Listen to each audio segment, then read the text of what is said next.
You know better than me. To put a bow on the conversation that we just had that was started by a trivia question by Boston Connor, have you talked to anybody around the NFL about quarterbacks potentially tapping out in the middle of games whenever they're completely healthy, just tired? Have you talked about that? Came up in some conversations this morning. Nobody that I spoke to can recall that ever happening before. And, here's the thing that's amazing about it. Why is that got to be the case? Why is it got to be the case? It's got to be us. Well, here's the amazing thing about that is that you could tap out and you could say when it comes up, I don't know, my stomach, I had a cramp. Yeah. I needed to, something talk about the coat. I felt something in my knee, my shoulder, whatever. Like, for you to say you're tired. Yeah. It's not good. That you can't say that. You can't say that. Pat. Yeah. That's your quarterback. Pat. That's your quarterback. That's the future of the franchise. That's the future of the franchise. And I think he's going to learn from this. I was very negative there for the first 20 minutes on this, but as you lay it out, he's going to be our quarterback. And I think he can learn from this, and maybe he'll just start lying more. Yeah. Lie to me. CEOs do. I need you to lie to me. I need at least a little. Exactly. I felt my hammy was locking up a little bit when I got this sideline. It worked it out. I had a cramp. Very thankful. Turf pellets in my eye. Yeah. Yep. But I will say, to be clear. You know what? My contact lens, I don't even wear but my contact lens was bothering me. And if he needs to do that, he needs to sell it a little bit more on the field, too, because as he walked off the field, it was very obvious he was healthy. And then he got to the sideline. I put that tweet out 10 seconds after it happened. That wasn't after it was confirmed that he was just out of breath. Team officials told Mike Chappell, a man who has the media room now named after him in Indianapolis, team officials said he was out of breath. It's like, okay, that was middle of game report. That's what I thought. Then he sit on a sideline next to Joe Flacco. Then he comes back in, scores a touchdown, leads him on a touchdown drive. It's like, oh my God, this is what life is going to be. Mm-hmm. He'll learn from it. Let's go, AR. Let's go, AR. Let's stay in that game. Stephon Diggs had a knee. He ends up leaving. How serious is that, and what does that mean for the Houston Texans, who are in control of the AFC South and fresh out of a Green Bay Packers ass-beating to their offense, get a massive win over the Colts? Let's assume that they're going to go ahead and write some things. What's Stephon Diggs' injury update looking like, Schefty? Well, I think, number one, everybody is hoping for the best with Stephon Diggs, but I think that there are some troubling signs here. The fact that it was a non-contact injury. The fact that people have been non-responsive in terms of questions about his status. Usually, like, when you're reaching out to people and you're saying, what's going on with him? Oh, he's okay. He's fine. We've talked about this. He's fine. Nobody said to me he's fine yet. I'm just saying. So we're waiting. D'Amico Ryans is scheduled to speak to the media at 2 o'clock Eastern, 1 o'clock Central. He may update it. Then I'm sure we'll hear something at that time, if not before. But again, I think everybody hopes Stephon Diggs is okay. But I think there's some questions about his knee. Non-contact injury taken out of game. He was also rolling, too. Had 5 receptions, 81 yards going in there. Was seemingly open. Him and C.J. Stroud had a moment, too, where C.J. chased him down the field, and they have a celebration together. It's like, wait a second. Is this about to become the thing? Non-contact injury. We're pulling for you, Stephon. Oh, yeah. Pulling for you. Godspeed. They don't play the Colts again, obviously. That was the second time they played in the season. Houston sweeps the Indianapolis Colts as the Texans continue to do what they do. Let's talk about the Green Bay Packers quarterback situation. Jordan Love has a groin injury is how they called it, but he was walking around after the game. That told me they weren't that scared. Where is the Jordan Love injury, and what should we be projecting on that? Well, I think the key thing to remember here also would be obviously a huge game against the Detroit Lions this week. And the week after, the Green Bay Packers go on their bye. So if he can't make it back from his groin injury this week, then he would have 2 weeks to get well and get ready for the second half of the season. But he went down yesterday against the Jaguars, stayed down. Initially, Matt LaFleur said he was very worried about it. It seems like it might not be that severe, undergoing more testing. They'll monitor him throughout the week, and that'll be one of the quarterback questions this week, I'm sure, whether or not Jordan Love can go on Sunday in a huge divisional matchup against the Detroit Lions. Every week there's always a couple of these quarterback questions, and it looks like Jordan Love is going to be one of those this week. What do you know about the New York Jets? Boy, it is That was a Patriots fan that just laughed into the microphone. Obviously, they are incredibly pumped to be the team that has caused the Jets fans to do this. Mathematically, not eliminated, but boy, it sure sounds like Jets fans are taking this one tough. What are you hearing from the building or from people around the New York Jets? Obviously, they play Thursday night. Not even sure if we're going to be talking to Aaron tomorrow because of the short week in the game on Thursday. So what are you hearing from the Jets? And is Greeny okay? Is Greeny okay? No. Well, you know what? Honestly, I think with a lot of the Jet fans, friends, let's see what that. Yeah, I think honestly most of them have kind of resigned themselves and accepted what this team has been this year, and I don't believe that they have high hopes. Like their hopes have already been dashed because when the season started, you have the owner saying it's the best team that they've had in 25 years. You got a lot of people all excited about Aaron coming back. You've got legitimate playoff hopes. You can make the argument that there hasn't been a time in the last couple of decades where there have been higher hopes for a Jets team than the one this season. And you also can make the argument that with the Patriots having Tom Brady, there may not have been a season in which the Patriots ever had lower hopes this season. And after 8 weeks, the Patriots are coming off beating the Jets, and they both have 2-6 records. So it's a tough spot to be a Jets fan right now. And it just feels like whatever they have done hasn't worked. Like everything that they've tried, they keep pulling these levers, and there are no more levers to pull, and they're 2-6. Getting ready for a Thursday night game, and the schedule is favorable. We keep talking about this, no, right? It's not. Like every week is an NFL game. People forget that. Yeah. Well, yes, but at some point, you can have all the favorable games you want. You have to win games to have those favorable matchups. Like they're not winning, so it doesn't matter right now. Yeah, and when Deshaun was playing for the Browns, I think you would put the Browns in there, but Jameis comes in, they win. Yeah, exactly. They beat the Baltimore Ravens. I guess the Carolina Panthers are the only one you say, like, not real. Like, that's a favorable schedule. Yeah, like the Titans, maybe. Yeah. Oh, yeah, Titans had a tough one. Yeah. Titans had Mason Rudolph, though. Rudolph is going crazy. But whenever people say favorable, it's like, what, to last year's record or to the reality of the situation? Who are the teams? We would like to let Jets fans know that we're sorry, man. Yeah, really. Not all. Well, Connor's not because he's a Patriots fan, but I am sorry that your year's going. Like, you should have some optimism at some point. You know, like Michael Cole, poor Michael Cole. Boy. Michael Cole, this was it. Mets, obviously, were going to go on a run. They don't. Jets were going to be great. Hangover optimism from last year. Yeah. Hangover optimism. So it was a buildup. You know when you wake up a little hungover, you got some magic beers. Just a couple kind of put you right back in there. That was their happiness from last year. Yep. They're hungover. All they needed was just a couple sound bites, a couple clips from training camp, and they're like, boom! We are back in the magic time of this. And then for it to go the way that it's going, we don't like that. It's not good for football whenever fan bases just can't be optimistic about anything. And that's seemingly what Jets fans are experiencing. Well, and they went through the beginning, and it was down, and then they get Devontae, and it's back up. And then 2 weeks into the Those magic beers came back real quick. Yeah, it did. Devontae, remember, popped his head in our show. Yep. And it was like, yep. Oh, my God. They're going to be so good. Yeah. It was like a magic shot or two. Right back. They did a shot ski, actually. Yeah. They did a full shot ski. Bang! Devontae's back. And then it's tough. That's tough, Schefty. I don't like it. I don't like it for my Jets friends that I have. You know what it reminds me of, Pat? We have 5 dogs. I got 3 sick dogs, like 3 older sick dogs that we're taking care of. And sometimes we get this vet to come to the house. And the vet gives the dogs a shot of Lubrella. It's called Lubrella, and it's like a little steroid or something, whatever it is. I don't even know. It's like, and the dogs for a couple of days they're bouncing. So the Jets have basically been the dog version of Lubrella, right? They fire their coach. There's your Lubrella. They change the offensive coordinator. A little Lubrella. They trade for Devontae. A little Lubrella. Hassan Reddick shot a little Lubrella. But Lubrella has worn off on the Jets season right now, and they are where they are, and they're 2-6. Yeah, whenever you build up that tolerance for Lubrella. It just doesn't hit the same way it used to. No, it doesn't. I never thought we'd be talking about Lubrella on the McAfee Show today, but here we are. That's what we're talking about. I also dog dad, also to older dog in Valerie. I think that's a shot that makes them forget they have arthritis. Is that what that one is? Yep. Ooh. It helps. It's supposed to help. Yeah. Yep. It's pretty sweet. Yeah, I know. In the short term, I would like imagine, but then afterward, yeah, exactly like Tordal. Yeah, Tuesday morning, you wake up, oh shit. Jets fans still there. Yeah, my arthritis is still there. Yeah, I think Jets that, fans are drinking bleach. They're not drinking lube. Bello. okay. All right. Jeez Louise.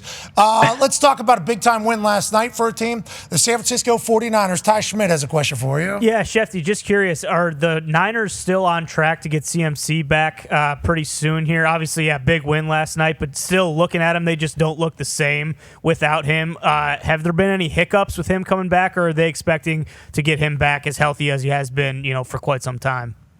Here, as of right now, might be the first positive Christian McCaffrey injury update of the entire season. Yep, here we go. Ready? So far, he has not had any setbacks during his recovery. I don't want to jinx this, right? Knock on wood. I don't want to jinx this, but he has not had any setbacks.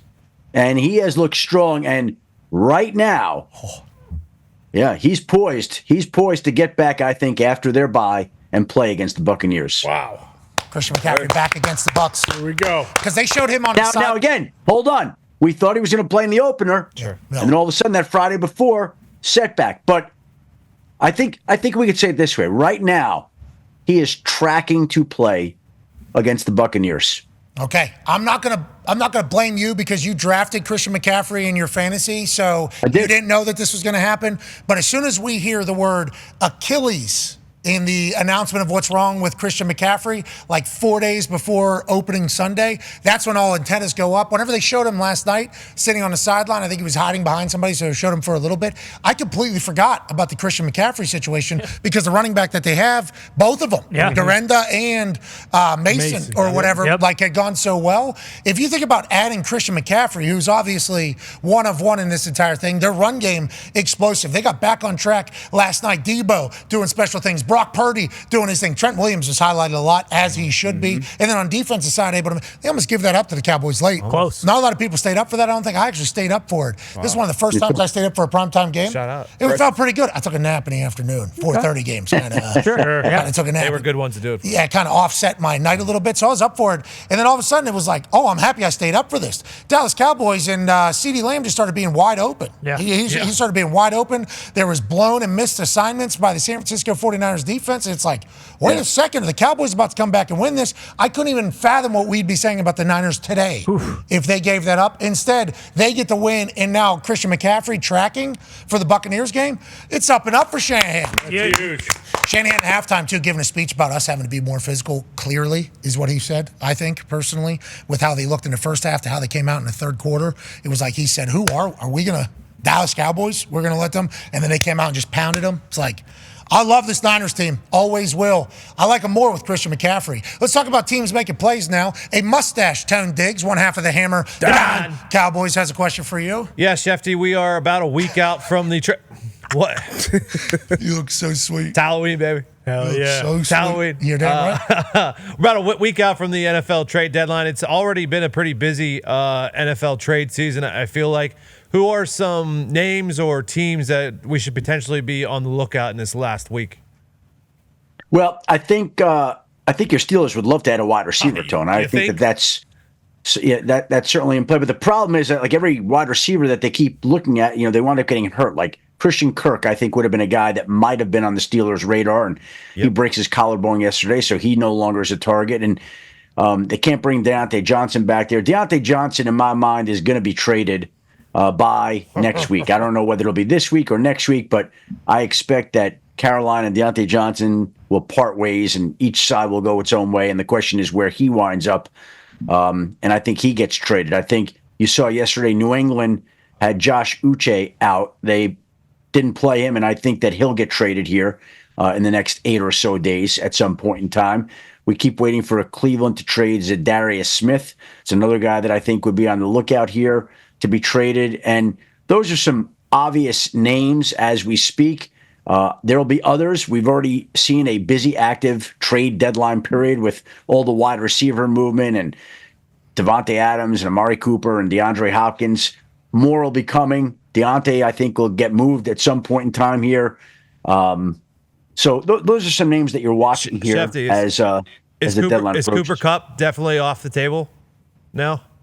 Right now, we got the Arizona Cardinals in first place in the NFC West, and I think the Rams are one game back. Yep. Yeah. And, the the Cooper Kupp stuff, all the conversations about it, I think the Rams were being a smart, intelligent, forward-thinking organization pondering two different worlds. What if we don't win here before the trade deadline and the season gets further away from us?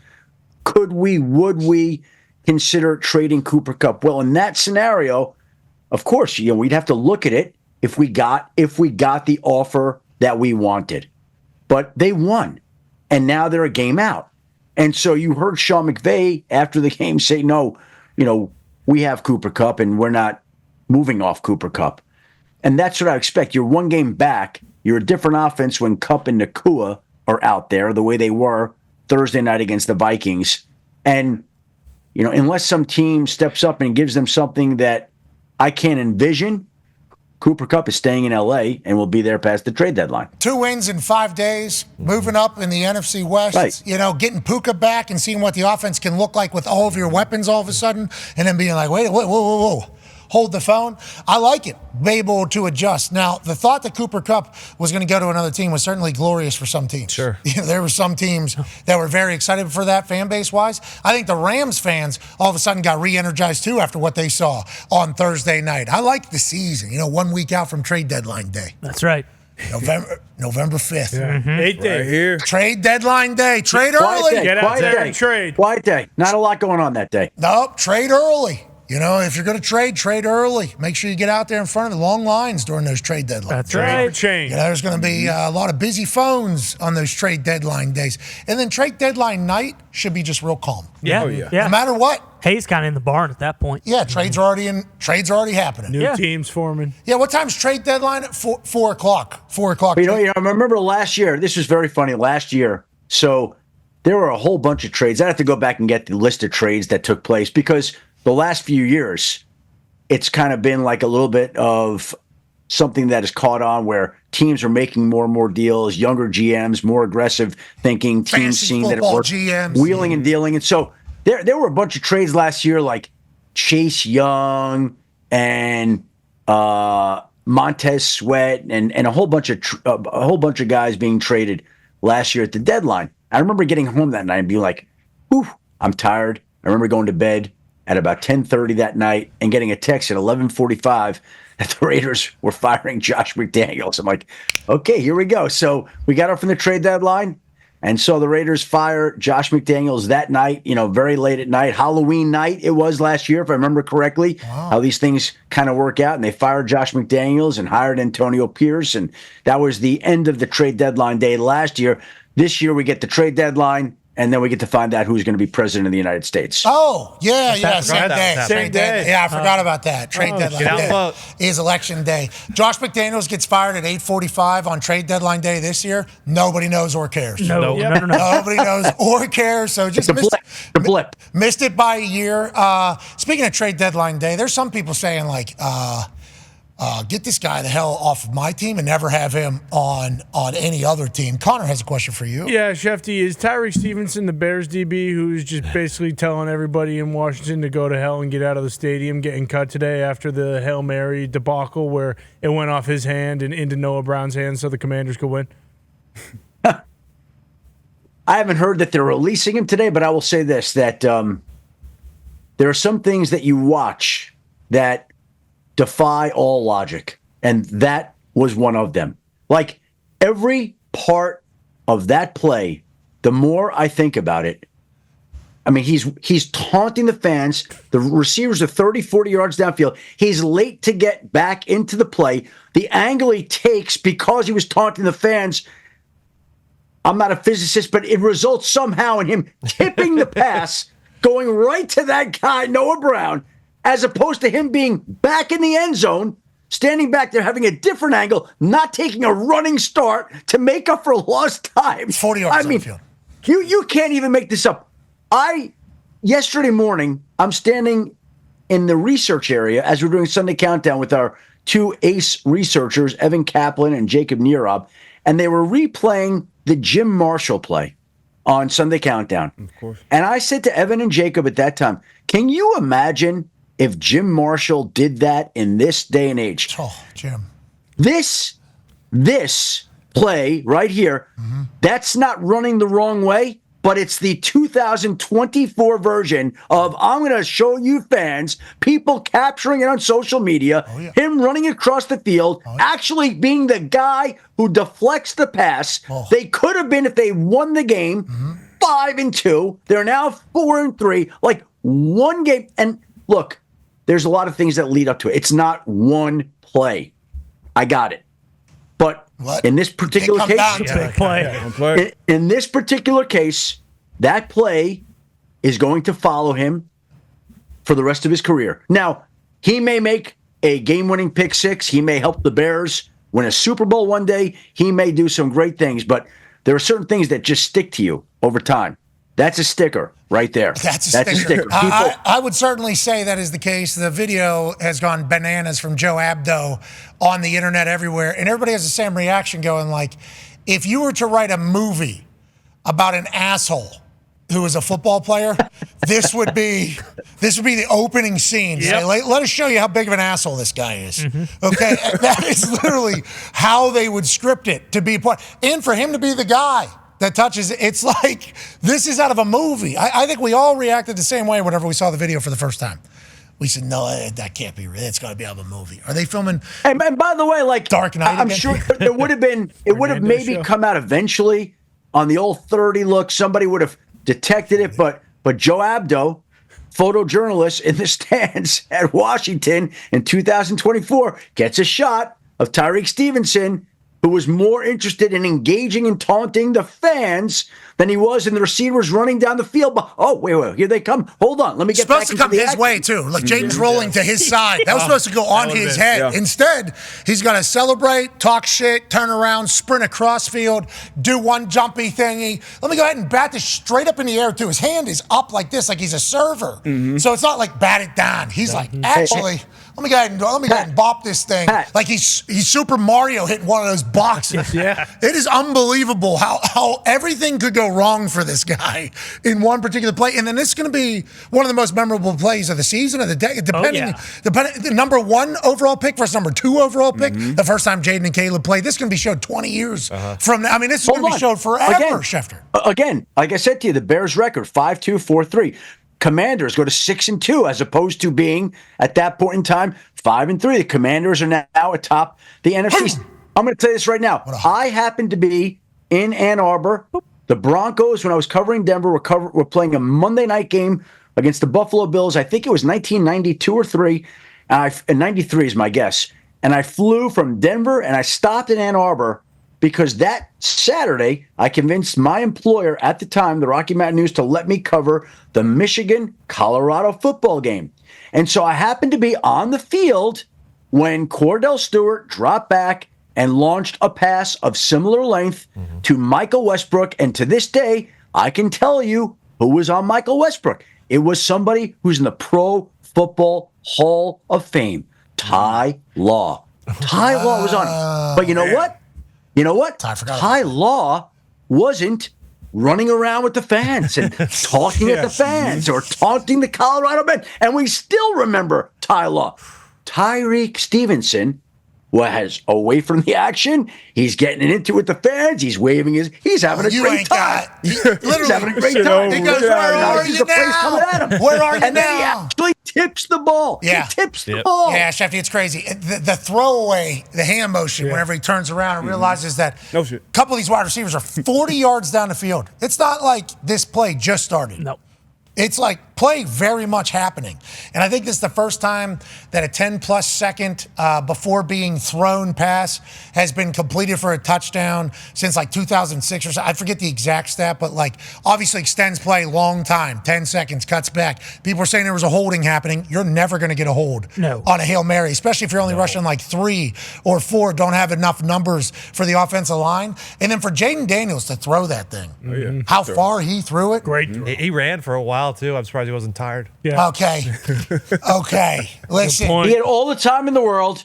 He had all the time in the world to set up, to throw it as far as he could throw it. You could watch the play over and over and over and see a different thing every time and not get tired of seeing it. And we will continue to see that play over time because it's one of those great plays that people will talk about. And Tyreek Stevenson, for better or worse, through his own actions, will always be associated to that play. Yeah, he just but will. Think about how cool it would have been for him if they wouldn't have caught it. Yeah. Because he's doing this, right? Nobody's making any noise. Oh, forget all you. Bats Turns away. around, ball hits the ground. Flus well. I don't know him that well. Good hair. Cool Yep. hair. Has been on the program a couple He's a times. good man. He was He's a here in good man. Indianapolis. They say he's like a big accountability guy. Oh, yeah. Like that's his big thing. Oh, yeah. So the fact that that's happening on the Hail Mary is also like a whole nother question about what's going on up there. They'll figure it out. It's going to be rough. He's going to have a rough film session today for sure. But even on Flus, because the play before that with the out route to give Jayden Daniels the ability to even make that throw, that's one. And then whoever's supposed to be there is different. Sometimes they it's just a let man situation. Sometimes it's zone. This looks like some type of zone. See, but right there to give him that 13-yard play to get him in a Hail Mary situation with no timeouts, definitely got to talk to Flus about that one. But then with Tyreek Stevenson, like it's only certain DBs that are supposed to actually go up and high point the ball. Everybody else is almost like a ball you man situation, like boxing out in basketball. You can see Edmonds, I think. Ball you man. So you try to get in between, obviously, your man and the ball. And then there's always a back tip guy for the offense who right where Noah Brown was. And if you're that DB, you should be back there boxing him out, getting that ball up. So, I mean, just an all-around brain fart for everybody. But Tyreek Stevenson, obviously, the bullseye is going to be on him for everybody in the stands. Everybody that saw this clip, he already had to come out and apologize. But this is, I mean, we start. Smart. I liked him apologizing. I liked him acknowledging, like, not good. Not good.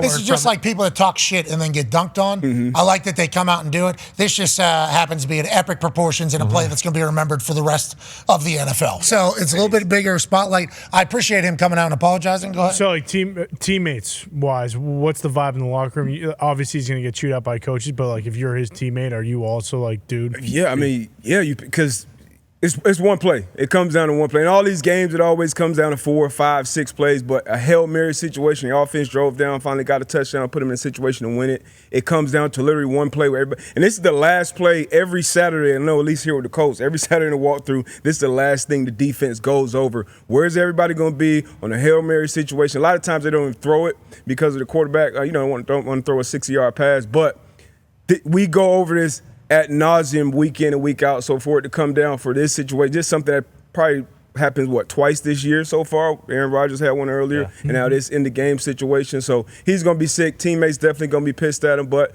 he got another half of a season. I don't think they're going to be releasing him. And I hate first hour of the show. You got AR, Stevenson, 2 Florida guys. That's what I was about to say. He didn't tap out of the game. Jeez Louise. It's tough, though. We got some breaking news. Uh-oh. The New England Patriots have just traded Josh Uche to the Kansas City Chiefs.